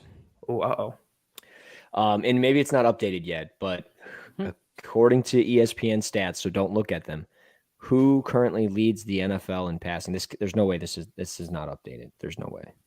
But passing yards? Passing yards. Can you guess who it is?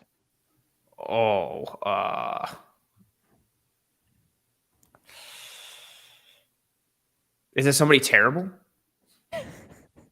Can I guess? Can I get 2 guesses? Okay. Well, never mind. You can take 2 guesses, but it's on ESPN right now. But when you go to NFL.com and you look at the stats, it's different. So the ESPN just must be updating it, because I saw it and I was like, wait a minute. It was Matt Ryan.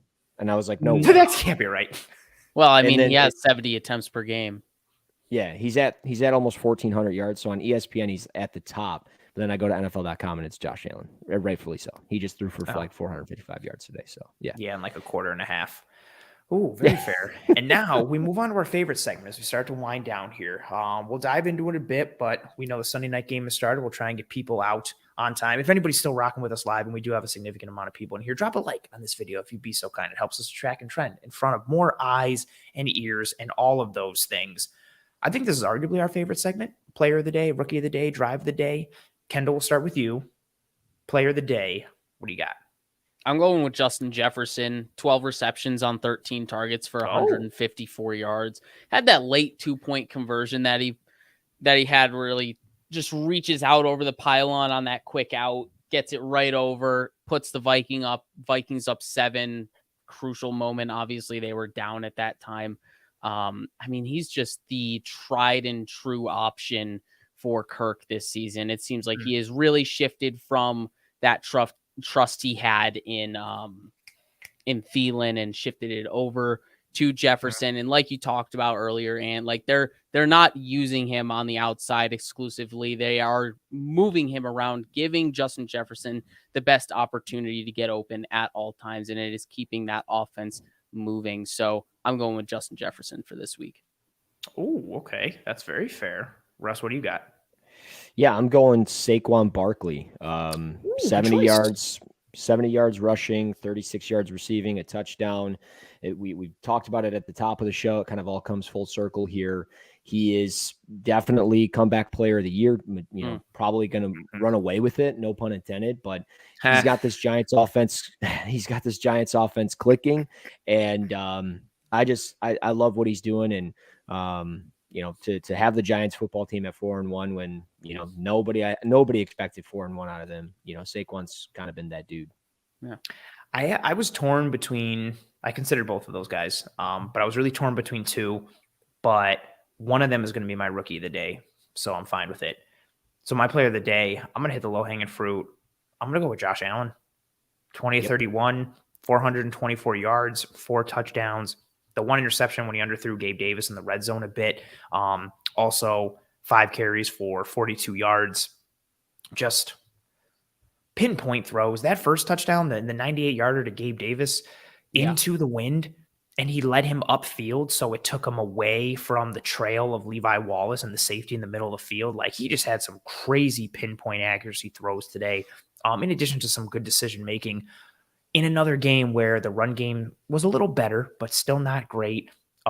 You're starting Khalil Shakir as your wide receiver 3 and 3. So the receivers for the Bills today were Stephon Diggs, Gabe Davis, and Khalil Shakir, and Isaiah Hodgins, and Tanner Gentry.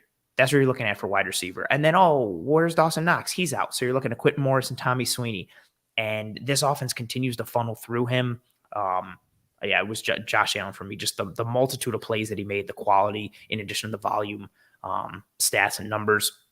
I'll transition to my rookie of the day since we're already there. This one was an easy one for me. I'm going to go with Breece Hall, who had an absolute monster of a day today.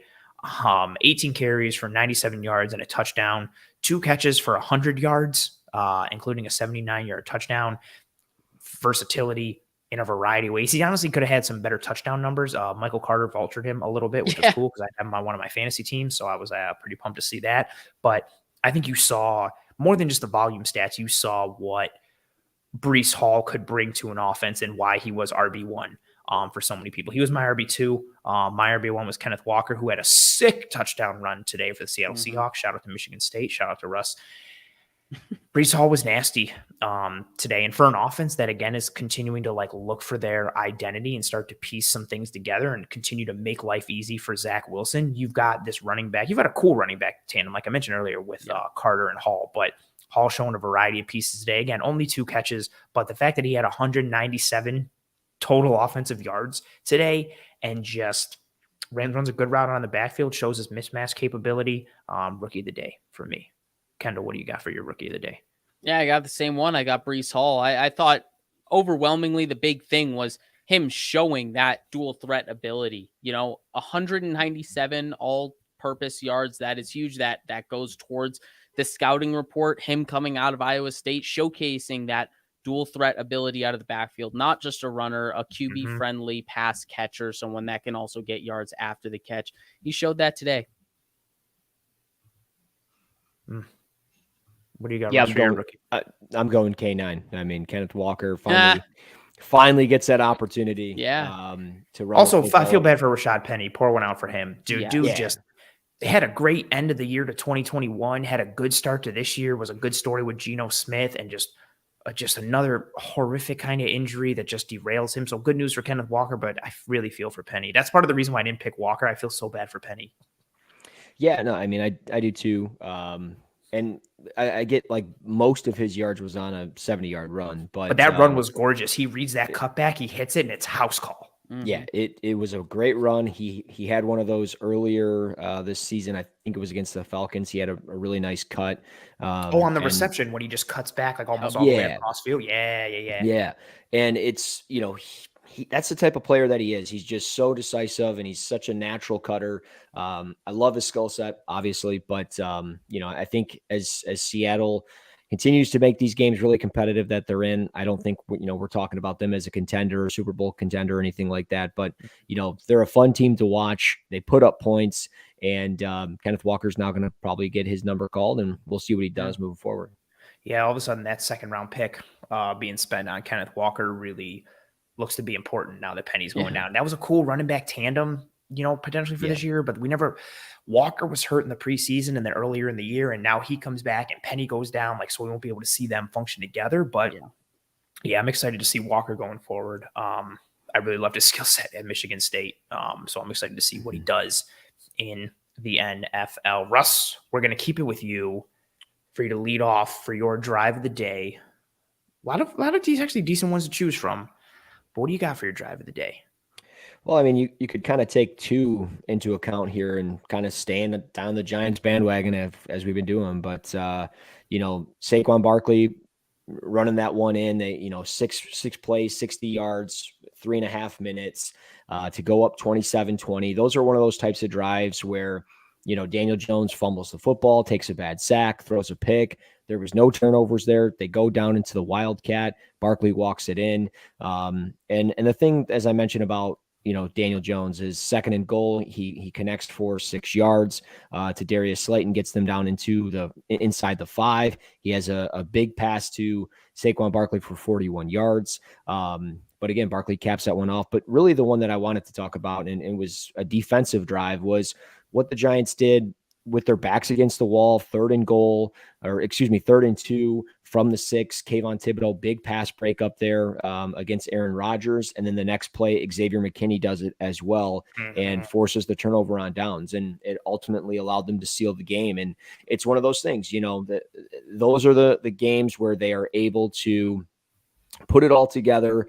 They claw their way back in. They don't let Aaron Rodgers have his way, which he's done numerous times late in games over the course of his career. And they do a great job and kind of stop them. And I thought that was a great defensive drive.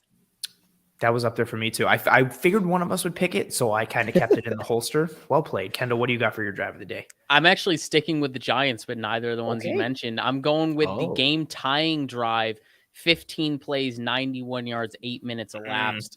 I felt like, the defense had been holding the Packers for the second half, so I felt like this was a big momentum shift for the Giants to really get over that edge and tie the game up. And then this also was the drive with Saquon out with the shoulder injury. This was all done without Saquon. Giants drive the length of the field pretty much outside of 9 yards with 8 passes and 7 runs. Good mix. Many of the runs were actually improvised scrambles by Daniel Jones to just keep the drive alive, whatever he had to do to keep the play going and extend it. And 15 plays for 91 yards, ending in a touchdown to tie it up against the Packers, pretty impressive. But like I said, I do think this came down to the momentum swing that it had and that catalyst towards those next drives to actually take the win. Very well played. I'm always torn on these segments. They really destroy me. I'm going to go with Houston Texans and the Jacksonville Jaguars. I'm going to go with the Texans drive that won them this game and put them up 13-6. Yes, the only touchdown in the game. A 12-play, 74-yard drive in 6 minutes and 48 seconds. They get the ball with 9 minutes and 59 seconds left in the fourth quarter. When they score the touchdown, there's only 3 minutes and 11 seconds left on it.